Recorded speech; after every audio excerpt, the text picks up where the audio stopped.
Morning, everyone, and welcome to the Royal Swedish Academy of Sciences. Today, we will announce the Sveriges Riksbank Prize in Economic Sciences in memory of Alfred Nobel. This prize is financed by the Central Bank of Sweden, awarded by the Royal Swedish Academy of Sciences, and included in the Nobel Prize ceremony. The first prize was awarded in 1969 to Ragnar Frisch and Jan Tinbergen, and it is now being awarded for the 50th time. So, ladies and gentlemen, we are celebrating an anniversary with half a century of economics prizes. My name is Göran Hansson. I'm the Secretary General of the Academy, and with me here at the podium is, to my right, the Chairman of the Prize Committee, Professor Per Strömberg, and on my left, Professor Per Krusell, who is a member of the Prize Committee and who will tell us more about the research that's being awarded today. This year's prize is about innovation, climate and economic growth. Årets pris handlar om innovation, klimat och ekonomi i växelverkan. Kungliga Vetenskapsakademin har idag beslutat att utdela Sveriges Riksbanks pris i ekonomisk vetenskap till Alfred Nobels minne för år 2018 med ena hälften till William D. Nordhaus för att ha integrerat klimatförändringar i långsiktig makroekonomisk analys och med andra hälften till Paul M. Romer för att ha integrerat teknisk utveckling i långsiktig makroekonomisk analys. The Royal Swedish Academy of Sciences has today decided to award the Sveriges Riksbank Prize in Economic Sciences in memory of Alfred Nobel for 2018, with one half to William D. Nordhaus for integrating climate change into long-run macroeconomic analysis, and the other half to Paul M. Romer for integrating technological innovations into long-run macroeconomic analysis. And you have now some biographical data about our new laureates above us here. Dr. William Nordhaus was born in Albuquerque in New Mexico in the United States in 1941 and is currently at Yale University in New Haven, Connecticut in the US. Dr. Paul Romer was born in Denver, Colorado in the United States in 1955. He's currently working at New York University School of Business and was previously the chief economist of the World Bank. And with that, I'd like to turn over to Per Strömberg, the chairman of the Prize Committee, to give us some remarks about this year's prize. Thank you. So, the causes and consequences of economic growth is an issue of global importance and long-term implications, because just a few % of growth can accumulate over decades, and when it does that, it radically changes people's lives. The growth of the economy is determined both by nature, which provides the necessary resources for growth, and by the current state of knowledge, which determines how well we can manage these scarce resources that nature provides. But can we really rely on the market economy to keep on generating this new knowledge necessary for long-run sustained growth? And how should we deal with the negative effects of economic growth on nature?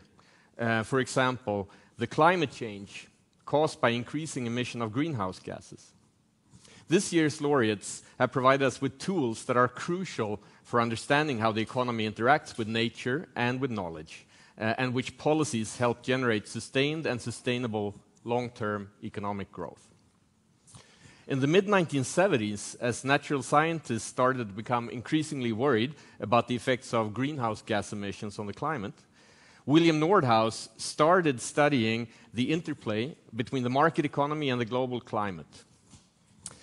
About 10 years later, in the late 1980s, Paul Romer started to work on trying to formulate a new model of how technologies develop in the market economy. And the models that Nordhaus and Romer created have significantly broadened the analysis of economic growth and have provided the standard framework for research and policy making in the areas of technological development and climate change. Thank you, Per. Now, Per Krusell, are you ready to give us some background about the research that's being awarded, please? Thank you. So this year's laureates, they have made macroeconomics go to a truly global scale and address long-run problems, truly long-run problems. And they ask very sharp questions. Nordhaus asks, how should economists appropriately address climate change? Romer asks how economists can ensure a healthy rate of technological progress. These are questions that are of vital importance to human well-being. But it's easier to ask questions than to answer them, and they both realized that the frameworks for addressing the questions were actually missing in economics. So their task became to come up with frameworks so that you could ask the questions. In 1994, Nordhaus was done, at least with its first complete integrated assessment model. It's a framework that describes the interplay between the climate and the economy. In 1990, Romer published a complete theory of what's called endogenous technical change, which allows us to understand the economic roots of technological progress. So Nordhaus built a model that he called DICE, Dynamic Integrated Model of Climate and the Economy, and it has three interdisciplinary parts, modules. One is the economy, another one is the carbon cycle, and the third one is the climate. In the economic model, Nordhaus builds on traditional growth theory, but he adds fossil fuel as an important good for businesses and households. They use it for their energy needs, and this gives rise to carbon dioxide, CO2 emissions. Carbon dioxide moves into the atmosphere and goes into carbon circulation among different reservoirs. That happens in the carbon cycle module. And finally, the climate module describes how the climate is affected by the greenhouse gas carbon dioxide. The climate also affects the economy by causing damages by global warming, and that's also described in the economic module. So now we have the pieces that are needed to do the analysis. And I'll show you an example of how DICE is put to use.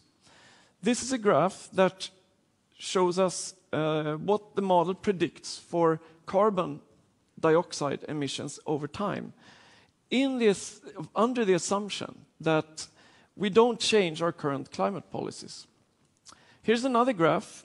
That's what comes about if you do a calculation that's similar to what governments do when they do cost-benefit analysis and think about pros and cons. That leads to a carbon tax, and that curbs emissions. The next one is also the same type of calculation, but where the government puts much higher weight on future generations, and you see that emissions fall even more. Finally, a similar path is arrived at if you set a maximum degree of warming to 2.5 degrees. So these kinds of calculations and different generations of DICE have been key input into the IPCC reports. Paul Romer, in the 1980s, puzzled over the following type of data. Here you see growth experiences of 3 countries. They're just examples, but they illustrate something important. Chad grew between 1960 and 1981 by -2% per year. Singapore grew by almost 8%, plus 8% per year. And the Philippines were like in the middle, and they actually grew like the world as a whole. So you see huge income gaps opening up over the course of only 2 decades. This has staggering consequences for human welfare, and Romer concluded that likely technological growth was behind the long-run economic growth observed in these different countries. So he asked himself, what explains this technological growth in market economies? And the crux was to understand ideas, he thought, ideas for new technology. Where do they come from? And his vision was to build a framework where ideas give rise to new ideas, which give rise to new ideas, propelling growth over time. So what kind of a product is an idea? He had to come up with a new way of thinking about goods and services. And I'll try to illustrate this here with a rectangle. And so he thought of normal goods from the textbooks as rival goods. Here's an example of a nice dish of Swedish meatballs. That would be a rival good. It's rival because when I eat the meatballs, nobody else can eat them. Not very deep. But here's an idea. An idea is a non-rival good. This is the Pythagorean theorem. And when I use it, and people use it all over the world at the same time, I don't prevent anyone else from using it. They can use it for free. That's a very valuable idea.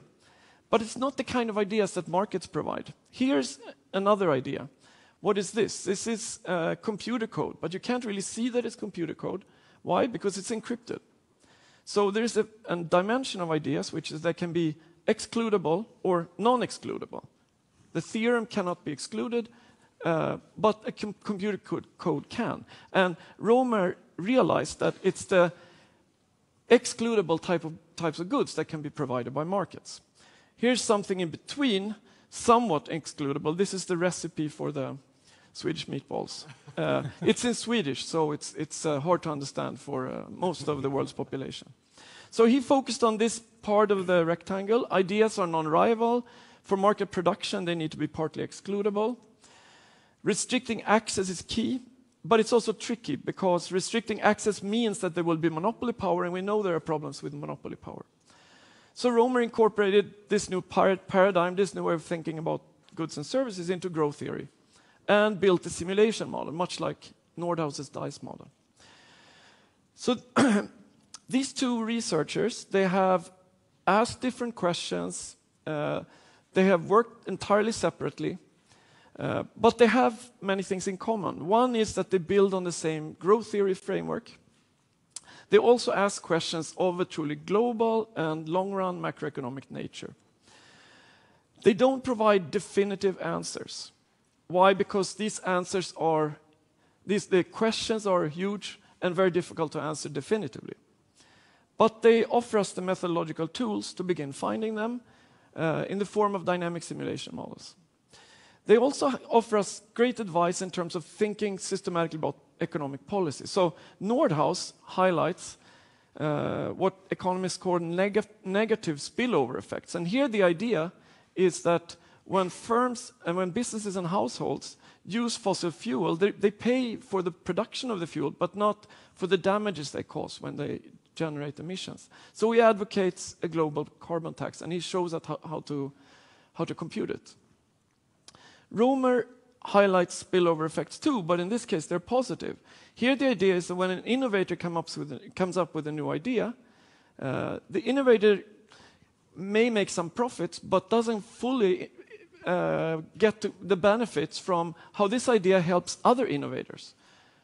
So this means that you may need R&D subsidies on top of a carefully designed patent system. The impact clearly of the research of these of this year's laureates has been enormous. It's had huge amounts, it led to huge amounts of subsequent research, and in the policy sphere, it's had immense practical relevance for global macroeconomic policymaking.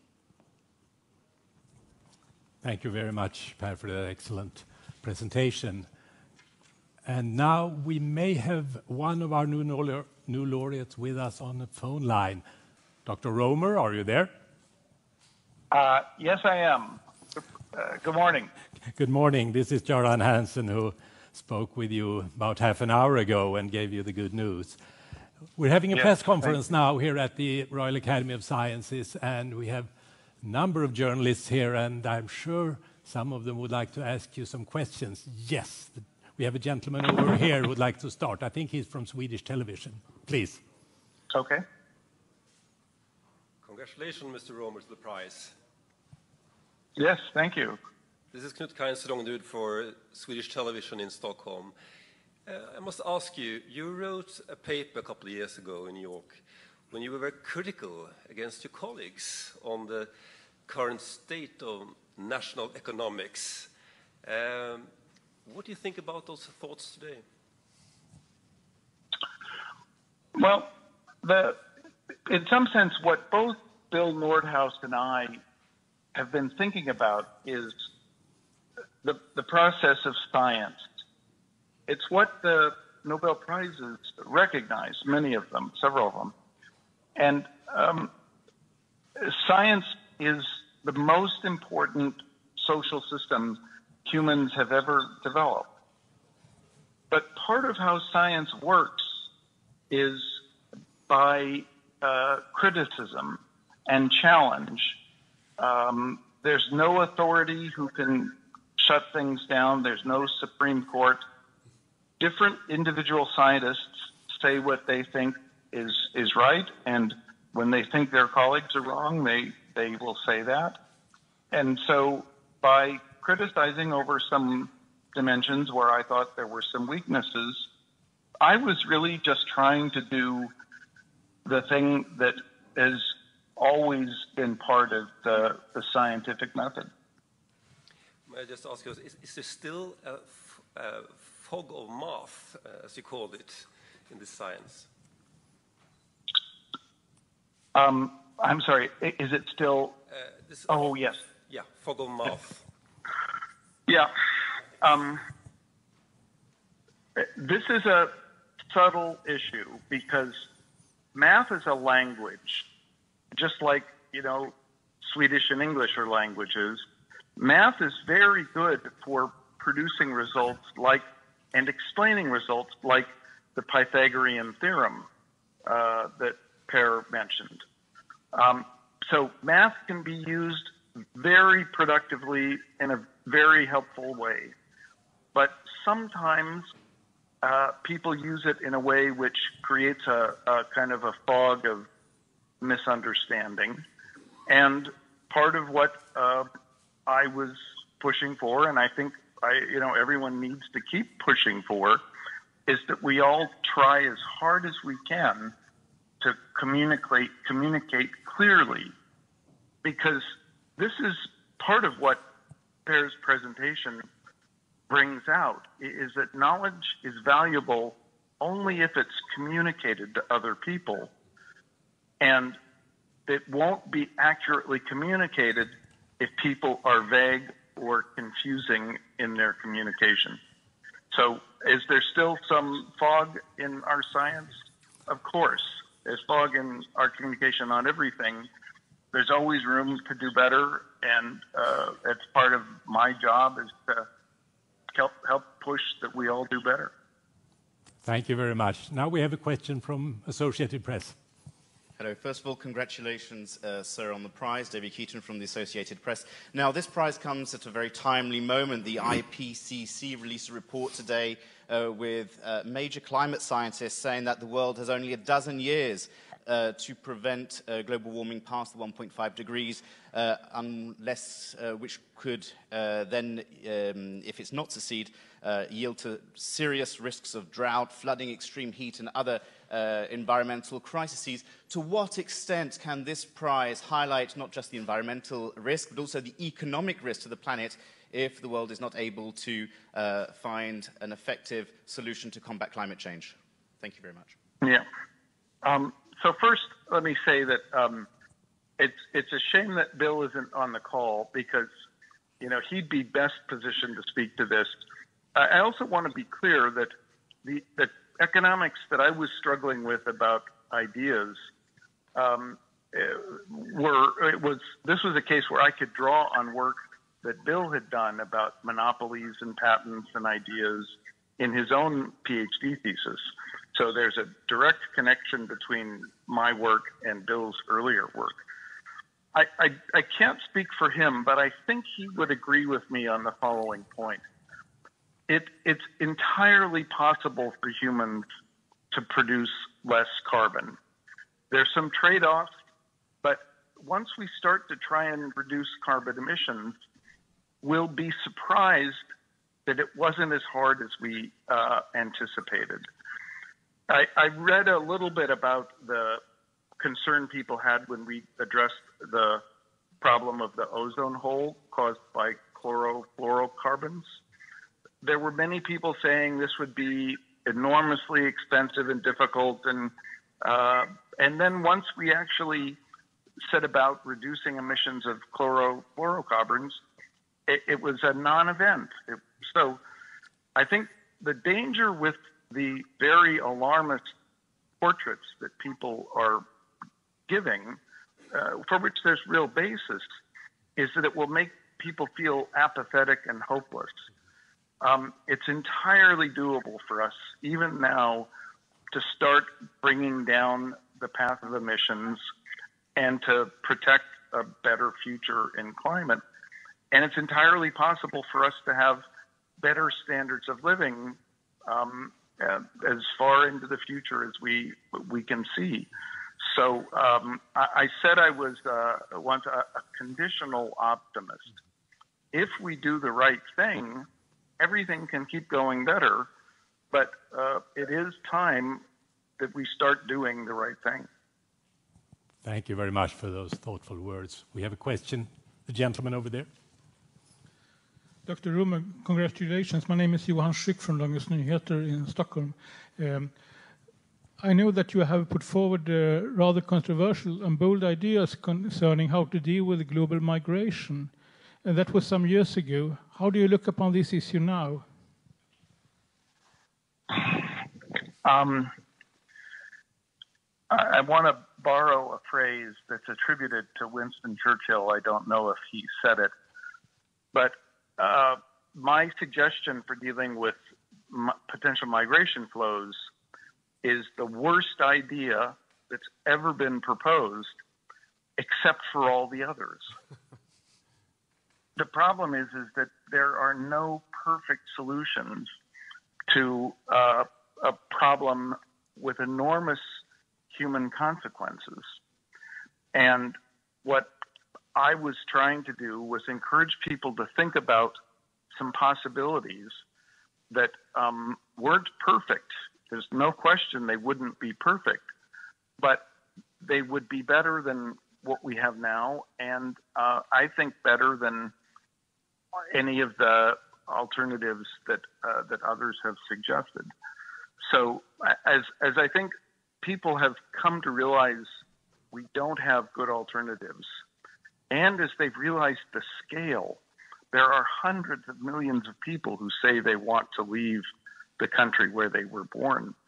I think that this may be a time where we also start to think a little bit about what could we do to give people who are desperate to be safe, desperate to have a job, desperate for their children to have a future, what could we do to make it possible for them to pursue those goals, the things that we all pursue? Thank you very much. Now we have time for one or two more questions. Who was next? The lady over there, please. Congratulations. I'm Sufichin Aksasong from Green Post and China Radio. I ask a simple question. How have you expected that you win the prize? What was your reaction when you heard this news? Thank you. Well, I got two phone calls this morning, and I didn't answer either one because I thought it was some spam call. So I wasn't I wasn't expecting the prize. But finally, we were able to establish contact, unfortunately, before the press conference. Yes, the gentleman over there. Anders Palmgren, Swedish TV4. Congratulations from me as well. In what way do you think the prize can contribute to focus on the climate questions? I'm going to make a conjecture about politics, which isn't my direct area of expertise. But my sense is that optimism is part of what helps motivate people to attack a hard problem. And I think one of the problems with the current situation is that many people think that dealing with protecting the environment will be so costly and so hard that they just want to ignore the problem. They want to deny it exists. They can't deal with it. I hope the prize today could help everyone see that humans are capable of amazing accomplishments when we set about trying to do something. And if we set about making the policy changes that are required here, we can absolutely make substantial progress towards protecting the environment and do it without giving up the chance to sustain growth. So I hope that the optimism will help us shift over into taking the steps that we really need to take. Thank you very much, Dr. Romer. And there will be more opportunities to ask Dr. Romer questions and hear his views on these important issues in December. So we look forward to meeting you in December, Dr. Romer. And until then, thanks for being with us today, and bye-bye. Thank you. Bye. And now, questions to the panel. Is everything crystal clear? Yes, there is a question over there, the lady over there. Thank you. And this is Dong Yang from Nordic Chinese Times, and we could see that both awards are given to the people who are trying to tackle global macroeconomic issues. So I wonder that how the prize will relate to the fluctuating global economy, especially in terms of trade protectionism and political uncertainty. Per Krusell. Thank you. I honestly don't think there is a strong tie between the price and the areas that you brought up. They are important areas, but they are not really. They don't have much overlap with this year's prize. So how do you think that the price will improve the efficiency in emerging markets? I don't think it speaks to that very much. I mean, what the price talks about to some extent is the importance of knowledge growth and technology growth, but it's not very specific. So obviously, emerging markets benefit enormously from the technology revolutions that the leading technology countries go through, because they can ride on the wave of technology that innovators in mostly the rich countries today contribute. So in that sense, but I don't think it's not a topic that we focus much on in this particular prize formulation. Yeah, if I can add to that, both of these prizes are really about global problems that the whole world needs to get together to solve, how to get the right amount of technological progress, how to solve the global problem of climate change. And I guess if there's a message that's relevant here, it's that we need to get together, okay, to get a global solution. And to get a global solution, we also need to realize, rich countries need to realize the problems that emerging markets have with implementing some of these solutions, how when it comes to patent protection, when it comes to emissions and so on. So I guess the message is that it's needed for countries to cooperate globally to solve some of these big questions. Okay. So, one last question. Johan Schick again. Thank you. Both these winners of the prize have been expected for quite a long time, but not that they will get the prize together. And, one interpretation could be that some people in the prize committee are fond of climate and others are fond of growth, and then you have made a compromise. But another is that there is something really connecting these two great economists. But could you tell what is then the link between the two a bit more than you have already told us. So, okay. Yeah, so it's not the first interpretation, for sure.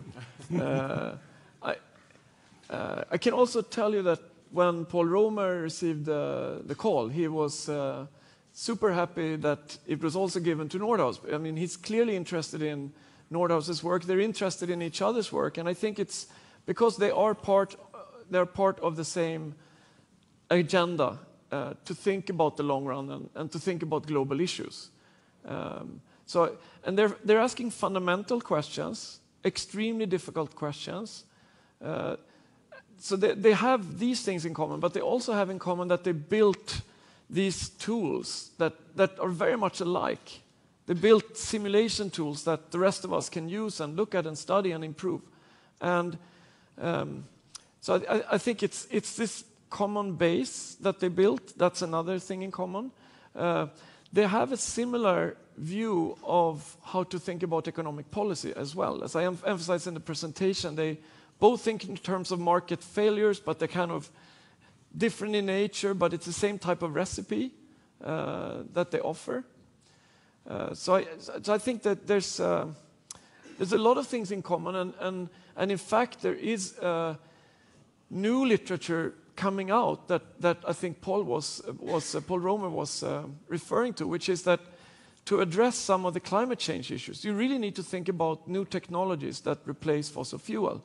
Maybe new technologies that can remove carbon dioxide from the atmosphere. There's a range of technology solutions. I think without these technology solutions, it's going to be very hard. I think that was implicit in what Paul Romer said. So how can we think about those things without having Romer's shoulders to stand on? So I think there's a lot of connections. I think it's only superficially that they look different. Thank you. And I think with that, we'll close this press conference, and now there will be opportunities for individual interviews. So thank you very much for your interest, and welcome back in December or next year. Thank you.